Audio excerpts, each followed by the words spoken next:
మాట్లాడగలుగుతున్నా. అందుకే ఉపాధ్యాయుల్ని ఎప్పుడు మరవద్దండి.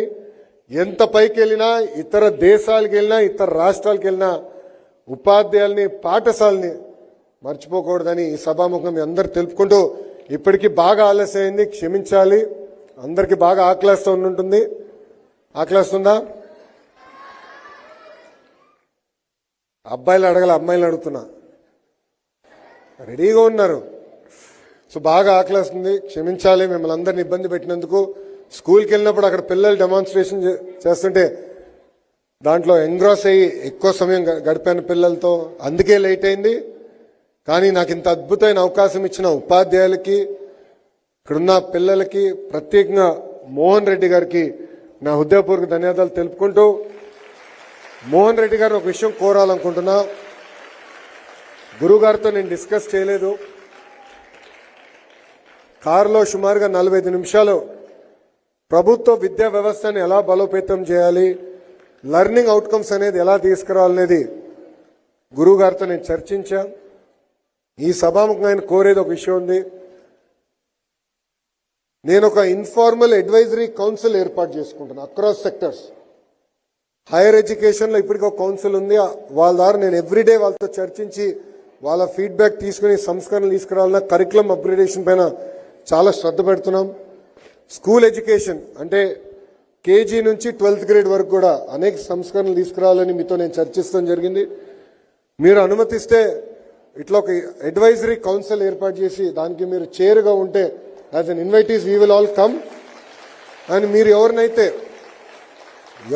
మీరు నియమిస్తారో, అంటే మంచోళ్ళు, ఎవరికైతే అనుభవం ఉంది, మంచి ఇన్పుట్ ఇవ్వగలుగుతారో, విద్యా వ్యవస్థను ఎలా బలోపేతం చేయగలుగుతారో అనుకుంటారో వాళ్ళని మీరు నియమిస్తే వాళ్ళని ప్రత్యేకంగా ఆహ్వానించి ఒక 5-member team to bring about reforms not only in government, even in the private sector, to create better future for our children. And with that aim, I would like to create an advisory council, and with your blessings, we would love to have you lead it and give us input. ఇది నేను ఎందుకు చెప్తున్నానంటే, మోహన్ రెడ్డి గారు ఉమ్మడి రాష్ట్రంలో హైదరాబాద్ చుట్టూలో ఉన్న అనేక పాఠశాలలు, ప్రభుత్వ పాఠశాలని సైంట్ కంపెనీ ద్వారా దత్తకు తీసుకుని ఈరోజు మీరు అక్కడ వస్తున్న రిజల్ట్స్ చూస్తే, అంటే టాపర్స్, ఇది కాంపిటీటివ్ ఎగ్జామినేషన్ టాపర్స్ చూస్తుంటే నాకున్న సమాచారం మేరకు సుమారుగా I think 60% of the toppers are coming from the schools that you have adopted.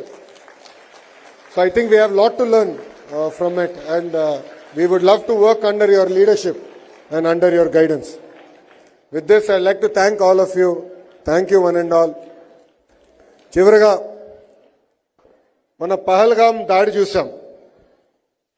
Pahalgam దాడిలో ఉగ్రవాదులు మన భూభాగంలోకి వచ్చి భారతీయుల్ని చంపేశారు.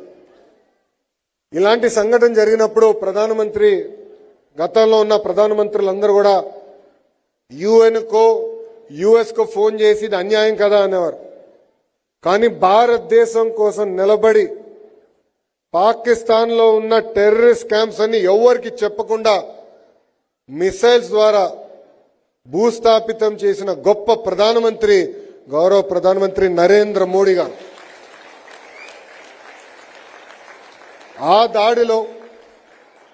ఆ దాడితో పాటు తర్వాత జరిగిన కొన్ని పరిణామాల్లో మనం కొంతమంది సైనికుల్ని కోల్పోయాం. దాంట్లో మురళీ నాయక్ అని ఆంధ్ర రాష్ట్రానికి చెందిన సైనికుడిని మనం కోల్పోయాం. వాళ్ళ తల్లిదండ్రులను కలిసా. వాళ్ళ తల్లిదండ్రులకు ఒకే బిడ్డ మురళీ నాయక్. వాళ్ళందరూ చెప్పారు, మురళి నువ్వు జవాన్కి వెళ్ళి రేపు నీకేమైనా అవుతే మా భవిష్యత్ ఏమవుతుందంటే అతను ఒకటే చెప్పారు, నాకేమైనా అవుతే మొత్తం భారతదేశం మీకు అండగా నిలబడుతుందని చెప్తాను జరిగింది. మురళీ నాయక్ లాంటి జవాన్లు దేశం రక్షణ కోసం బార్డర్లో నిలబడుతున్నారు కనుక ఈరోజు మనం ఇలాంటి సమావేశం ఏర్పాటు చేయగలుగుతున్నాం. అందుకే మనం విశాఖపట్నంలో ఉన్నాం. ఈస్టర్న్ నేవల్ కమాండ్ ఇక్కడనే ఉంది. నేవీ ఆఫీసర్ కానీ జవాన్ ఎప్పుడు కంపడినా మనం పక్కకు నుంచుని వాళ్ళకి దారిచ్చి సెల్యూట్ కొట్టి జై హింద్ అని చెప్పాలని ఇక్కడున్న పిల్లలందరినీ నేను మనస్ఫూర్తిగా కోరుకుంటూ, నాకు ఇంత అద్భుతమైన అవకాశం ఇచ్చిన మీ అందరికీ పేరు పేరున నా హృదయపూర్వక ధన్యవాదాలు తెలుపుకుంటూ నేను సెలవు తీసుకుంటున్నా. జై హింద్, జై హింద్, వందే వందే. అందరికీ నమస్కారం. థ్యాంక్ యూ అమ్మా.